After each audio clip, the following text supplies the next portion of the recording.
Ini muncul fenomena no viral, no justice. Jadi kalau tidak diviralkan maka hukum tidak berjalan. Mereka membuat suatu perbandingan bagaimana kasus yang dimulai dengan diviralkan dibandingkan dengan kasus yang dimulai dengan dilaporkan dalam kondisi biasa. Mereka melihat bahwa yang diviralkan kecenderungannya akan selesai dengan cepat. Ini tentunya adalah fenomena yang harus kemudian kita evaluasi kenapa ini bisa terjadi. Bahkan yang terakhir muncul fenomena tagar viral for justice. Jadi ini kemudian sudah melekat di masyarakat bahwa harus viral. Karena kalau tidak viral, maka prosesnya tidak akan berjalan dengan baik. Di satu sisi, tentunya kita harus menerima semua persepsi-persepsi yang muncul di publik ini sebagai bagian dari evaluasi, bagian dari kritik terhadap kita, dan tentunya ini adalah waktunya kemudian kita memperbaiki, berbenah untuk kemudian melakukan hal yang lebih baik untuk memenuhi harapan masyarakat. Nah, ini dia salah satu contoh dari apa yang disampaikan oleh Kapolri tadi. Polda Metro Jaya menggelar sidang disiplin untuk anggota Polsek Pulau Gadung yang dilaporkan tidak menanggapi laporan korban pencurian. Terkait pelanggaran ini, anggota polisi ini bisa terancam sanksi kurungan hingga dipindahkan ke tempat lain.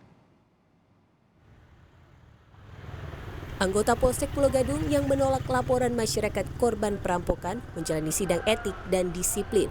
Sidang pelanggaran disiplin yang dilakukan Aibda Rudi Panjaitan dilaksanakan di bidang profesi dan penanganan Polda Metro Jaya. Salah satu tuntutan dalam sidang disiplin tersebut adalah sanksi mutasi keluar wilayah hukum Polda Metro Jaya. Kemudian juga nanti ada sanksi kurungan ya, dan juga diusulkan untuk tour of area, ya, artinya akan dimutasi keluar daripada Polda Metro. Kejadian anggota Setra Pelayanan Kepolisian Terpadu SPKT yang menolak laporan korban pencurian di Pulau Gadung, Jakarta Timur membuat Kapolda Metro Jaya Irjen Fadil Imron murka. Kapolda Metro Jaya menyebut perbuatan tersebut telah menyakiti hati masyarakat dan tidak bisa ditoleransi. Saya minta ini yang Jakarta Timur segera propos, lakukan sidang disiplin, tuntut dia untuk mutasi tour of area, keluar dari Polda Metro Jaya. Saya sayang sama Anda, tapi kalau Anda tidak sayang sama dirimu sendiri, saya akan perlakukan Anda seperti itu. Sebelumnya seorang warga bernama Meta Kumalasari melaporkan kejadian perampokan yang dialaminya setelah mengambil uang di ATM pada 7 Desember lalu. Ia kehilangan tas berisi ATM, kartu kredit, kunci mobil, hingga uang tunai. Namun saat melapor ke Polsek Pulau Gadung, ia mengaku mendapat perlakuan kurang mengenakan dari polisi. Dari Polsek Pulau Gadung, saya cuma ditanyain yang hilang apa aja sih, katanya gitu. Saya sebutin lah beberapa ATM, sekitar 5 ATM saya sebutin, kartu kredit. Terus dia tanya, hilangnya kapan? Barusan Pak. Nah terus dia nggak tanya atau panjang lebar, langsung bilang, lagi Ibu kenapa sih punya ATM banyak-banyak? Nah saya merasa kecewa loh, itu kan hak saya dong punya ATM berapa banyak. Anggota Komisi 3 DPR Arsul Sadi mengingatkan kembali tugas Polri untuk mengayomi dan melindungi masyarakat. Kalau masih ada ya jajaran kepolisian di bawah yang katakanlah tidak menerapkan tagline-nya polisi secara sungguh-sungguh mengayomi dan melindungi seperti menolak laporan atau bahkan tidak memproses laporan itu dengan sungguh-sungguh, itu artinya itu penentangan ya terhadap apa yang menjadi tekad dan kebijakan dari Pak Kapolri. Setra Pelayanan Kepolisian Terpadu SPKT harusnya diisi anggota yang paham dan menjiwai arti pelayanan kepada masyarakat agar kejadian serupa tidak terulang lagi. Tim Liputan, Kompas TV. Lagi-lagi kinerja kepolisian kembali jadi sorotan setelah viralnya pengalaman warga yang mendapat respons tidak menyenangkan saat melaporkan tindak pencurian yang menimpanya. Apa evaluasi Polri dari kejadian ini? Kita bahas bersama Ketua Harian Kompolnas, Beni Mamoto, dan Wakil Ketua Lembaga Perlindungan Saksi dan Korban, LPSK Edwin Partogi Pasaribu. Pak Edwin, selamat petang. Pak Beni, selamat petang. Selamat petang. Mbak. Saya ke Pak Beni lebih dulu ya, Pak Edwin ya. Pak Edwin, ini begini. Kalau di media sosial itu sampai ada tagar delik viral atau kemarin percuma lapor polisi atau satu hari satu oknum. Artinya apa? Kalau oknum satu hari ada satu, lama-lama ya jadi mabes juga. Begitu kata warga di internet, di sosial media. Nah, ini sebenarnya apa sih yang terjadi dengan kepolisian kita sampai pandangan masyarakat bisa menjadi sedemikian rupa, Pak Beni? Ya, yang pertama kita tidak bisa pungkiri di era revolusi industri 4.0, di era masyarakat digital, di era masyarakat informasi, masyarakat kita sudah terbiasa mendapatkan respon dan pelayanan cepat di berbagai bidang. Tentunya masyarakat juga menuntut agar Polri juga menyesuaikan apa yang terjadi. Misalkan sekarang kita mau pesan makanan ya cepat, mau ngirim barang cepat, dan sebagainya. Itu sudah terbentuk di publik. Oke. Oleh sebab itu diharapkan masyarakat ketika melapor, respon dari pihak kepolisian pun diharapkan cepat. Nah, peristiwa di Pulau Gadung itu kan ketika bertemu dengan satu anggota yang berpakaian sipil dari Bintara Reskrim, terjadi dialog yang tidak mengenakan dan tidak pantas. Tetapi habis itu ketika masuk ke SPKT langsung diterima, langsung diberikan surat keterangan kehilangan dan sebagainya. Kemudian besoknya lapor soal perampokan juga langsung ditangani. Jadi masalahnya kesan pertama ketika datang ketemu dengan Bintara ini. Nah, dalam konteks ini yang perlu dibenahi adalah etalase Polri. Ketika masyarakat datang ke kantor polisi, itu kebanyakan membawa masalah. Tentunya ingin pelayanan cepat, respon cepat, kemudian disikapi dengan sikap yang empati, yang ramah, penuh kepedulian, sehingga masyarakat yang terbebani dengan masalah itu agak sedikit lega karena sudah ada tempat penyaluran. Ketika penyalurannya ini ternyata tidak responnya bagus, yang ada curhatnya ya di medsos. Sekarang banyak masyarakat tidak hanya berkaitan dengan masalah kepolisian, masalah pelayanan instansi lain pun curhatnya di medsos. Baik, Pak Beni, masalahnya begini. Bahwa pelayanan itu lambat atau tidak cepat itu satu hal. Tapi kemudian bahwa ada pelayanan yang bahkan ada laporan yang mungkin bahkan tidak dilayani, atau kemudian diendapkan terlebih dahulu. Saya mau ambil satu contoh kasus kejahatan seksual yang terjadi di Tangerang Selatan. Waktu itu korban menunggu gerakan dari polisi sampai sekian lama, akhirnya dia curhat di media sosial, viral, banyak hujatan kepada kepolisian, akhirnya pelakunya bisa ditangkap dalam hitungan hari. Ini kan dua hal yang berbeda, antara polisi butuh waktu sehingga mungkin tidak bisa cepat-cepat menuntaskan perkara, dengan laporan itu kemudian entah itu dibiarkan, entah itu diendapkan, Pak Beni. Ya, kembali bahwa ada berbagai macam kasus yang ditangani Polri yang berbeda pula dalam konteks lama atau cepatnya penanganan. Tetapi ketika komunikasi dibangun yang baik dengan pelapor, dengan saksi, dengan pengacaranya, bahkan dengan tersangkanya, kalau sudah ada tersangkanya, maka komplain-komplain itu tidak akan terjadi. Ketika pelapor tidak diberikan informasi tentang perkembangan penyidikan dengan mengirimkan SP2HP, maka pelapor bertanya-tanya sampai di mana kasusnya.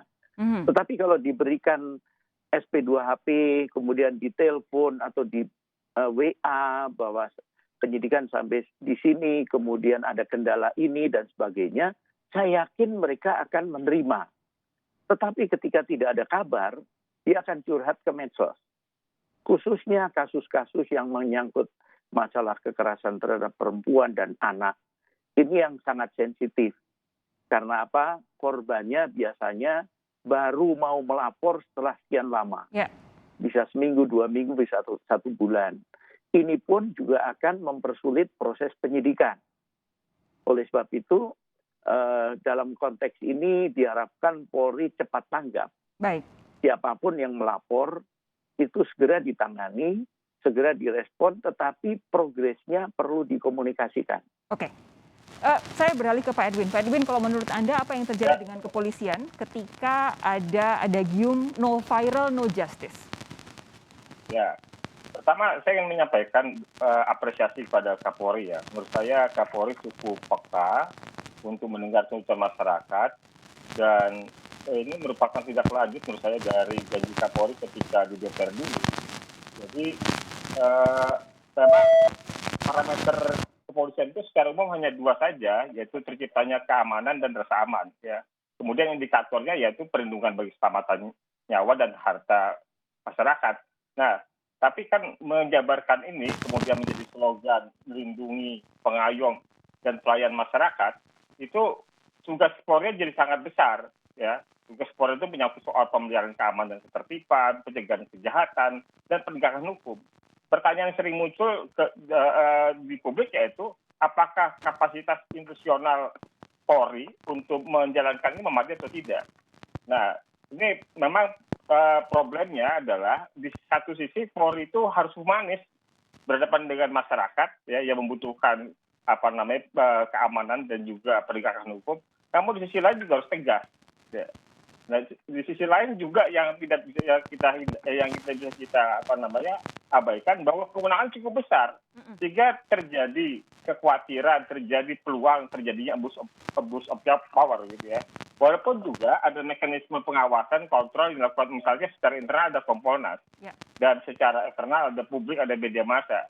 Nah, ini memang satu hal yang menurut saya harus menjadi benteng pengawasan di kepolisian sehingga memang apa yang sudah dilakukan oleh Pak Kapolri dengan mengingatkan kepada jajarannya ya kalau tidak bisa membersihkan ekor maka akan tebas kepalanya, akan potong kepala. Menurut saya itu pesan yang cukup baik ya bahwa dalam prakteknya juga kami di LPSK banyak menerima laporan atau permohonan dari masyarakat, dari korban, dari pelapor yang mereka tidak menerima laporan polisi.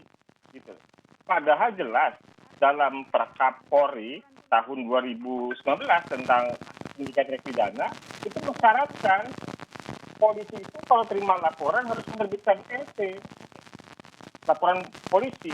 Nah ini beberapa kasus, bahkan kasus yang pernah viral di Luhut Timur tentang dugaan ayah memperkosa 3 anaknya itu, ketika dilaporkan itu si ibu tidak mendapatkan LP, tetapi hanya mendapatkan surat pengaduan. Kan kemudian pertanyaannya bagaimana kemudian akuntabilitas dari pengaduan itu? Bagaimana kontrol administrasinya? Bagaimana adakah proses SP2HP-nya? Ya kan pemberitahuan terhadap tindak lanjutnya gitu. Nah, menurut saya kalau kemudian ada mekanisme yang berbeda antara kepolisian satu dan kepolisian lainnya ya, baik di pusat maupun di daerah, ini agak mengganggu upaya-upaya penegakan hukum gitu loh. Termasuk juga upaya masyarakat untuk mengakses keadilannya. Karena kemudian standarnya tidak sama.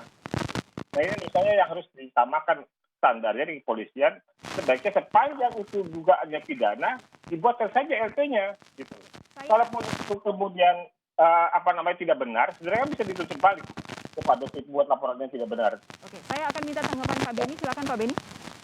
Ya, betul sekali apa yang disampaikan Pak Edwin. Kami sendiri juga menerima keluhan yang sama. Jadi masyarakat melapor, kemudian ketika di SPKT diterima, tetapi yang menerima ini menilai bahwa wah ini nggak cukup bukti, wah ini bukan tindak pidana, wah ini bukan ranahnya polisi dan sebagainya.